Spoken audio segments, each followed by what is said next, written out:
Reggie here, and I want to welcome you to another one of my videos. A few weeks ago, Madam Web was released, and pre and post, people are asking a ton of questions about this movie. Why? Why was this movie released? Why are we getting these types of movies released out to us? Movies that feature characters people don't really care about, characters that people don't really understand.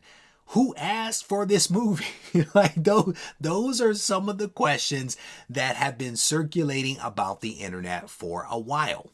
This movie was released on February 14th and cost an estimated $80 million to make. That does not include marketing or advertising dollars. So far globally, this movie has brought in $77 million, and by no means has that answer the question as to why. Why are we getting these types of movies? Hollywood is woke. Everybody knows that, and they clearly hate men. Sony and Disney hate men. Everybody knows that, and they are absolutely pushing an all-female agenda. While those are fun topics for people to debate online, the reality might actually have nothing to do with that. It might actually be far simpler.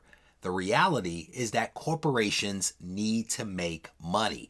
And to be honest, a lot of this might actually be Marvel's fault. I think a lot of people know this, but Marvel has not always made the greatest financial decisions. And back in the day, the company needed to make money. And Marvel, as a result of that, actually sold off a lot of its intellectual property to studios and movie houses to take that IP and to turn it into movies and TV shows. And they sold off things like the entire Spider-Man universe, the Fantastic Four, and the X-Men. Marvel was really focused on toys and comics. That was their bread and butter. They, at the time, again, had no desire to make movies or TV shows and just needed to keep the lights on so that they could stay with their core, which again was paper and plastic. In the end, Marvel ended up selling off the entire Spider-Man universe to Sony for $7 million. Now that universe, yes, included Spider-Man, but it also included 900 other characters that surrounded Spider-Man. After having some success with a couple of Spider-Man movies, Sony recognized that they needed to do some things differently. They wanted to keep the money flowing. They recognized that they couldn't do what Marvel was doing at this point with the MCU, this interconnected universe of different characters, different teams, different storylines kind of interwoven. Sony basically had Spider-Man and his cast of characters. We actually have some insight into what Sony was thinking because of some emails that were leaked. These emails were written in 2014, and here's what they said. I only have the Spider-Man universe, not the Marvel universe, and in it are only his villains and relatives and girlfriend. No superhero team up here unless you include Venom or do a bad guy team up. That quote actually comes from Amy Pascal, who is a producer behind the Spider-Man movie. She's also a business executive as well. And so she attributes a lot of her success to her involvement with the Spider-Man movies. But it's clear that she recognized she had a problem. She could not do what Marvel was doing because she didn't have those same toys. But that's also why we have seen things like Venom and Morbius and Madam Web. They are trying to make the best of what they actually have. And it's interesting, right? Because we're probably going to see more of this. I think on the horizon, we actually have Kraven, which is supposed to be dropping in August. We have Venom 3 coming up. And there's even some debate that El Muerto is still going to be seen at some point. Bad Bunny is no longer associated with the project, but it might actually still be in development. So it's going to be interesting to see how that one plays out. So as I alluded to earlier, one of the common comments that I hear from people is that we didn't ask for this. We didn't ask for Madam Web. We didn't ask for Morbius. Very rarely do you actually get what it is that you've asked for. But the other thing is I think people sometimes forget that Iron Man, Captain America, and Incredible Hulk weren't always the most popular characters around. The MCU was literally built on the backs of C and D characters. And that's nothing against Captain America, Hulk, and Iron Man, but they were not the most popular characters. Marvel had already sold off a lot of that popular stuff. Spider-Man, X-Men, Fantastic Four, already gone, right? Marvel made use of what they actually had. They just told really good stories, right? Unlike maybe what we're seeing from Sony. That actually brings me to another argument that I hear from a lot of people about superhero fatigue.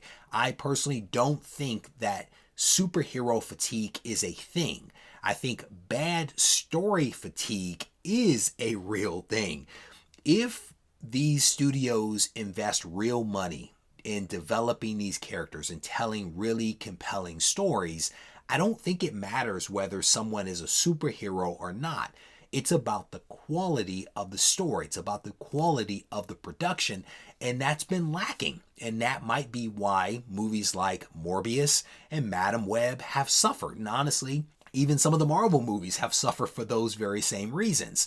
So again, I wanted to talk about this just a little bit because I hear a lot of people complaining about Madam Web. In all transparency, I haven't seen it, but I wanted to give a little bit of background as to why this seems to be happening. Another thing I hear from people is, Sony needs to continue producing movies related to Spider-Man in order to fulfill their contractual obligations. That actually, I don't think is a factor. They have to produce or release a Spider-Man movie roughly every 5 years and some change. They need to start production within a certain period of time, but then they need to release it within about 5 years. I think that that's only related to Spider-Man himself, or else the universe reverts back to Marvel. What Sony is doing with all these other characters and movies is they're trying to squeeze as much juice from the stone as they possibly can, right? So I don't think these two things are connected. With that said, I'm going to wrap this video up. I want to thank you guys for checking it out. I hope you enjoyed it. And certainly if you have more to add it down below so that we can continue learning from one another, because this whole Sony Marvel stuff there's a lot going on. There's a lot of deals that have been written and rewritten and changed, but sound off in the comment section. Take care. This thing on?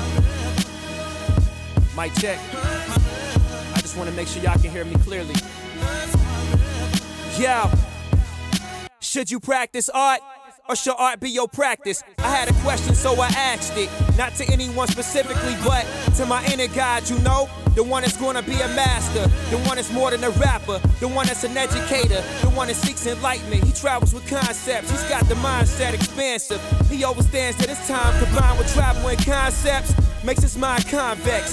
Sort of like when you look at a brain scan, straight off meditation, we was concaving until we had that eternal dialogue that created our dialect. Now we in distinct rooms of pure souls having them conversations, synergy and combination.